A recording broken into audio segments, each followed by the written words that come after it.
What is the latest from the winter meetings on Shohei Ohtani? Well, the prize is Ohtani. Not that you would know it. Not that you would know it. Ohtani and his agent have kept negotiations on lockdown. You got to be on a SWAT team to know what's going on. So there's not much buzz. There's not a lot of rumors other than writers making crap up. There's really no anticipation. It's not like it's down to the Dodgers, Angels, and the Giants. We don't know who it's down to. Maybe Ohtani's already made his mind up. It just hasn't been announced. We don't know. Now, the baseball industry, not real happy. Not real happy with what's going on. Now, the agent issued a vaguely worded warning about a couple weeks ago. It said, no communication. Ixnay on the communication A with Ohtani. Anything that you say about Ohtani will be used against you. Not could be, it will be used against you. It's like the Miranda rights. It's the Ohtani rights on how to handle the media. As a result, the flow of gossip and information about Ohtani, the Ohtani sweepstakes, has been mostly limited to some scribes who are very good at creative writing. And they're just making stuff up out of thin air, which maybe is how it works all the time. I don't know. Maybe that's just how the business works. But if you've not seen the latest on this, and maybe not, several prominent baseball pundits have gotten on their soapbox and have whined and moaned and complained about what a debacle, what should be one of the great moments in baseball winter meetings history, is merely an afterthought. The Ohtani sweepstakes, a unicorn player, once in a generation, maybe more than that, once in every 3 or 4 generations, Shohei Ohtani. And the way this is being handled, Butterfingers. Butterfingers is what it is, with all the lack of anticipation and speculation and all of that stuff. The way it's been handled here, it is a haymaker for the sport of baseball, for the industry of baseball, in what should have been their shining moment. You'd much rather hear dirt on Ohtani than watch these crappy play-in or in-season tournament games in the NBA. So let us discuss the question. The question is this. Has the Shohei Ohtani free agency shopping period, which is still going on as we are doing this show in real time, as far as we know, has this been a waste for Major League Baseball? So I've got 49ers, Draconian, and Woody and Buzz Lightyear.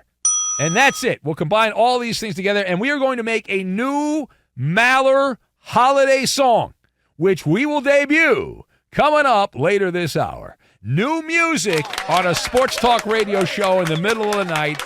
But the MALLER militia has come together. P1 has sent us a new holiday song. Will it become a classic? Time will tell, but we will have that for you coming up here in a little bit. But to get back to the question, has Shohei Ohtani in free agency here been a waste for Major League Baseball? And the answer to that question is absolutely. Abso-bleepin-lutely. Now, number one. Yes. So taking a couple of steps back and analyzing what has happened up until this point, all of this is unnecessary. It is all unnecessary. Someone wants to pay you $500 million to play baseball, right? Baseball.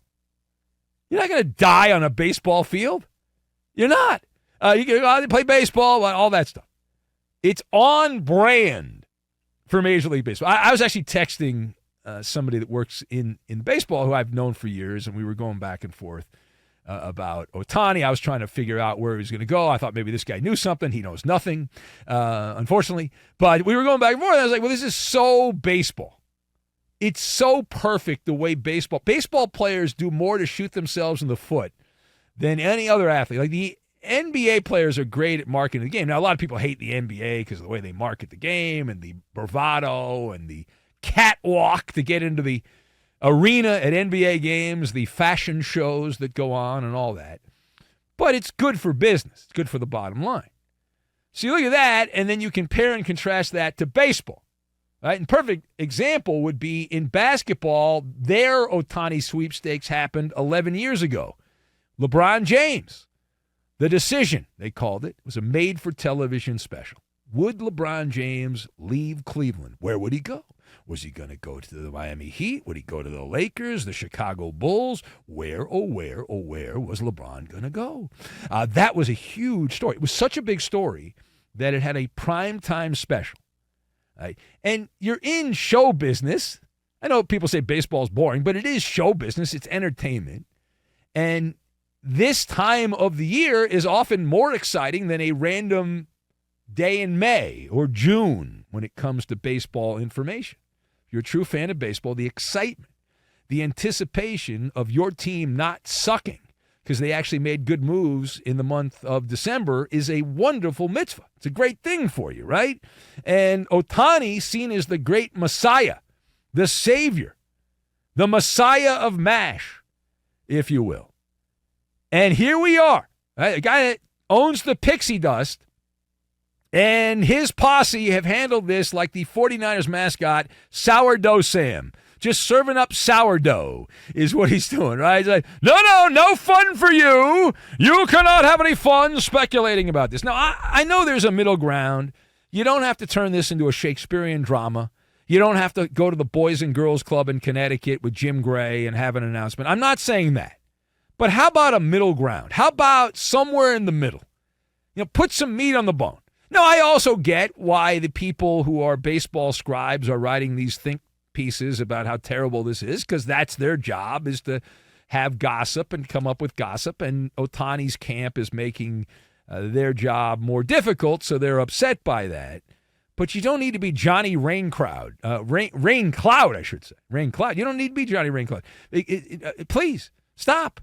All right, now, meanwhile, page 2 here, and big revelation, the only real revelation that's come out of the Ohtani sweepstakes from La La Land, where the Dodgers have made their pitch in person for Ohtani. This is not according to league sources. This is according to Dave Roberts, who confirmed that Ohtani was at Chavez Ravine, hanging out a couple of days ago, Dodger Stadium. Blue heaven on earth, as Tommy Lasorda used to call it. Roberts said the conversation went well. Well, that's good to know. That's good to know. That, of course, created a lot of bluster. People up in arms, considering that Ohtani wanted radio silence, which we never want radio silence. If we have radio silence, we're dead. We're doomed. It's all over. So Dave Roberts screw things up for the Dodgers by dropping the Ohtani nugget? Was this another mistake by Dave Roberts? They liked him in that spot. So I'm going to go no on that. Cool your jets, right? Cool your jets on this. And if Shohei Ohtani is such a big killjoy, such a Debbie Downer, that just the mere mention by Dave Roberts that Ohtani met with the Dodgers is off limits, then go somewhere else. Go play for the Toronto Blue Jays. Knock yourself out. I don't want anything to do with you. You can't even pitch right now anyway, and who knows if you'll come back and be any good on the mound. So just go somewhere else. I mean, you're not guarding the secrets at Area 51 about alien technology. You're a stupid baseball player is what you are, okay? You're a good baseball player, but I don't need the draconian rules. I'm tired of baseball players acting like this. I thought you were better than that, Ohtani. Come on. It's embarrassing, all right? Somebody's going to give you probably $500 million minimum in free agency, and they're not supposed to talk about it. Hush is the word. Ridiculous. All right, final point. Outside of Ohtani news, the other big name that is expected to change laundry but has not yet changed laundry is Juan Soto. The owner of the Padres is dead, and they're expected to get rid of a bunch of players. Now, to be fair, the Padres were going to do this anyway because their television deal went to hell, and the good people of San Diego apparently don't have Padre fever, at least not willing to pay for Padre baseball. I know they're trying to change that up next season, but they lost a ton of money.